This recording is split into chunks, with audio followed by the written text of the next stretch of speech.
गाडरवारा में वन मंत्री एवं नरसिंहपुर जिले के प्रभारी मंत्री विजय शाह का आगमन हुआ। प्रभारी मंत्री ने कहा, वनों के संरक्षण पर 3 दिन पहले ही ऐतिहासिक निर्णय लिया गया है। ये निर्णय वनों की सुरक्षा एवं आदिवासी कल्याण के लिए लिया गया है। वनों में आदिवासी रहते हैं व वन समितियों के माध्यम से वन उपज आदि वस्तुओं पर 20% वनों की रखवाली कर रहे हैं। अब इस पर उनका मालिकाना हक होगा। यही नहीं, बांस लगाने पर वन उपज पर 100% आदिवासियों का हक होगा। गाँव की समितियों को भी मालिकाना हकदार बना दिया गया है। देश की आज़ादी के बाद ये पहली सरकार है जिसने इतना बड़ा निर्णय लिया है। आज हमारे नगर में प्रभारी मंत्री माननीय डॉक्टर विजय शाह गाडरवारा उनका आगमन हुआ। सभी कार्यकर्ताओं के बीच में हम सब वरिष्ठ लोगों ने क्षेत्रीय समस्याओं के संबंध से उनसे चर्चा करी। यहाँ नगर में जो मॉडल रोड बन रहा है वो बहुत दिन से काम बंद है, लोगों को परेशानी हो रही है और वो बहुत महत्वपूर्ण मार्ग है, मतलब परिवहन की दृष्टि से बहुत चलने वाला मार्ग है। काफ़ी दिन से काम बंद है। तो आज जब जानकारी माननीय प्रभारी मंत्री जी ने माननीय जिलाध्यक्ष जी से करी, कलेक्टर साहब से, तो उन्होंने बताया ठेकेदार काम छोड़ के चला गया है। उस संबंध से मंत्री जी ने हमें आश्वस्त किया है कि बहुत जल्दी काम फिर से लगेगा।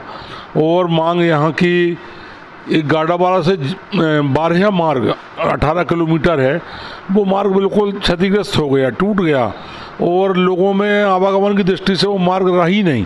तो वो उस मार्ग पे भी हमने चर्चा करी है।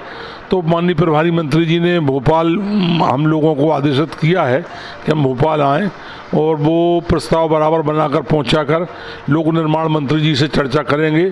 और एक मार्ग जो वनांचल क्षेत्र में है, ग्वारी से जामगांव, उस संबंध से भी मैंने उनसे मांग पत्र में दिया है उनको कि ये भी बहुत महत्वपूर्ण मांग है। यदि वो बन जाता है तो वहाँ डायरेक्ट छिंदवाड़ा के लिए हम लोगों के लिए रास्ता सुगम हो जाएगा। और जो 50 किलोमीटर घूम के हम नागपुर जाते हैं वो सीधा ये वनांचल क्षेत्र से जामगांव से ये नागपुर के लिए एक चावल पानी पे से सीधा मार्ग प्रशस्त हो जाएगा। क्षेत्रीय मंत्री जी से जो चर्चा हमारे चिचली मंडल के हमारे अध्यक्ष महोदय और हमारे कार्यकर्ताओं ने, पुराने कार्यकर्ताओं ने जो मांग रखी कि कुछ बिना आधार के, बिना कोई कारण के हमारे लगे लगाए कर्मचारियों को वहाँ नगर परिषद से उनको निकाल दिया था, उस संबंध से भी माननीय मंत्री जी ने तत्काल उनने हमें आश्वस्त किया है कि एसडीओ मैडम से बात करके जो प्रभार में है पिछली नगर परिषद की, और उस संबंध से वो आज ही चर्चा करके और वो समस्या का समाधान हो जाएगा। तो हम आज उनकी चर्चा से संतुष्ट हैं और माननीय मंत्री जी ने हमें बराबर कार्यकर्ताओं को सुना और सबकी समस्याओं के लिए उन्होंने विचार किया है कि बहुत जल्दी फिर से प्रवास बनने वाला है, जिसके अंतर्गत तहसील कार्यालय साईखेड़ा का उद्घाटन भी होना है। वो सब काम अगली बजट में हों। वन विभाग के यहाँ मंत्री जी हैं, वनों के संरक्षण के लिए सरकार की कौन कौन सी योजना चल रही है अभी? देखिए, बहुत अच्छा सवाल किया आपने। मध्य प्रदेश शासन शिवराज जी के नेतृत्व में अभी हमने 3 दिन पहले ही एक ऐसा ऐतिहासिक निर्णय वनों की सुरक्षा, संवर्धन, बढ़ावा और आदिवासियों के कल्याण के लिए, क्योंकि हमारा ये मानना है कि जहाँ वन है वहाँ आदिवासी है, जहाँ आदिवासी है वहाँ वन है, दोनों का चोलीदा मन का साथ है, एक दूसरे का विकास एक दूसरे में निहित है। मध्य प्रदेश शासन ने और हमारे शिवराज जी ने और हमारे विभाग ने एक इतना बड़ा ऐतिहासिक निर्णय लिया है जिसकी देश की आज़ादी के बाद किसी ने कल्पना भी नहीं करी होगी। अब हमने वनों में बार बार ये समाचार मिलते थे कि लोग अतिक्रमण कर रहे हैं, वन विभाग ठीक से बचाव नहीं कर पा रहा, सीमित संसाधनों में जाते हैं, कार्रवाई करते हैं, लेकिन उसके बाद भी कई बार पिट करके आ गए। क्योंकि यहाँ के आदिवासी हैं, केवल बंदूक के दम पर हम जंगल की रक्षा नहीं कर सकते। और इसलिए अब हमारे मुख्यमंत्री जी ने ये ऐतिहासिक निर्णय लिया है कि वन समितियों के माध्यम से वनों पर आधारित वनोपज और कास्ट पर हम उनका न सिर्फ मालिकाना हक मान रहे हैं, बल्कि उनको पार्टनर के माफिक, जैसे हम खेती देते हैं कि भाई खेती आधी तुम करो पैदा होगा उसमें खर्चा काट के आधा आधा। वैसा ही एक बड़ा निर्णय मध्य प्रदेश शासन और वन विभाग ने शिवराज जी के नेतृत्व कि 20% राशि, अगर मान लीजिए 1000 करोड़ हमारा बचत हो रहा है तो 200 करोड़ की राशि उस गांव के लोगों को जो जंगल के रखवाली कर रहे हैं उनका मालिकाना उन पर हक होगा 20% राशि पर।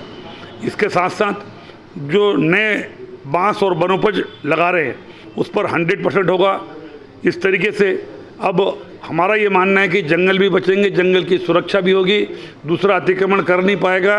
वन विभाग, फॉरेस्ट और वहाँ गांव की समिति के हमारे आदिवासी बंधु, क्योंकि हमने उनको जोड़ दिया है, उनको मालिकाना हक बना दिया है, तो वो मिल करके अब अतिक्रमणकर्ता को या जंगल काटने वाले जो चोरों को पकड़ के और निश्चित रूप से वनों की सुरक्षा करेंगे, पर्यावरण बचाएंगे और अपना जीवन स्तर भी उठाएंगे।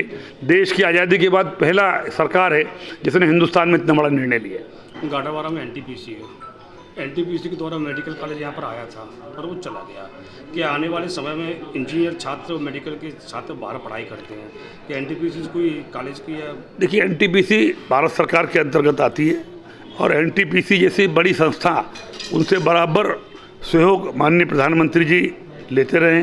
आज पूरे मध्य प्रदेश में हम बात करें तो जो स्वच्छता अभियान में उसमें बड़ा योगदान एनटीपीसी का भी है। और अभी जो ऑक्सीजन कंसंट्रेटर या ऑक्सीजन की बड़ी फैक्ट्री टाइप की लगाई है हम लोगों ने, उसमें भी एनटीपीसी का बड़ा योगदान है। और इसलिए जो बड़े लेवल पर जो बात होती है, चाहे वो मेडिकल कॉलेज हो या इंजीनियरिंग कॉलेज हो, आप देखिए देश की आज़ादी के बाद कितने मेडिकल कॉलेज खुले। मध्य प्रदेश में हमारी सरकार जब नहीं थी तब कितने मेडिकल कॉलेज थे? केवल 6-7 मेडिकल कॉलेज थे। आज लगभग हर संभाग में मेडिकल कॉलेज है। तो आवश्यकता के अनुसार प्रधानमंत्री जी ने तय किया कि हमारे आने वाले समय में आवश्यकताओं को देखते हुए हर जिले में मेडिकल कॉलेज हो। गाडरवारा से संजय गुप्ता की रिपोर्ट।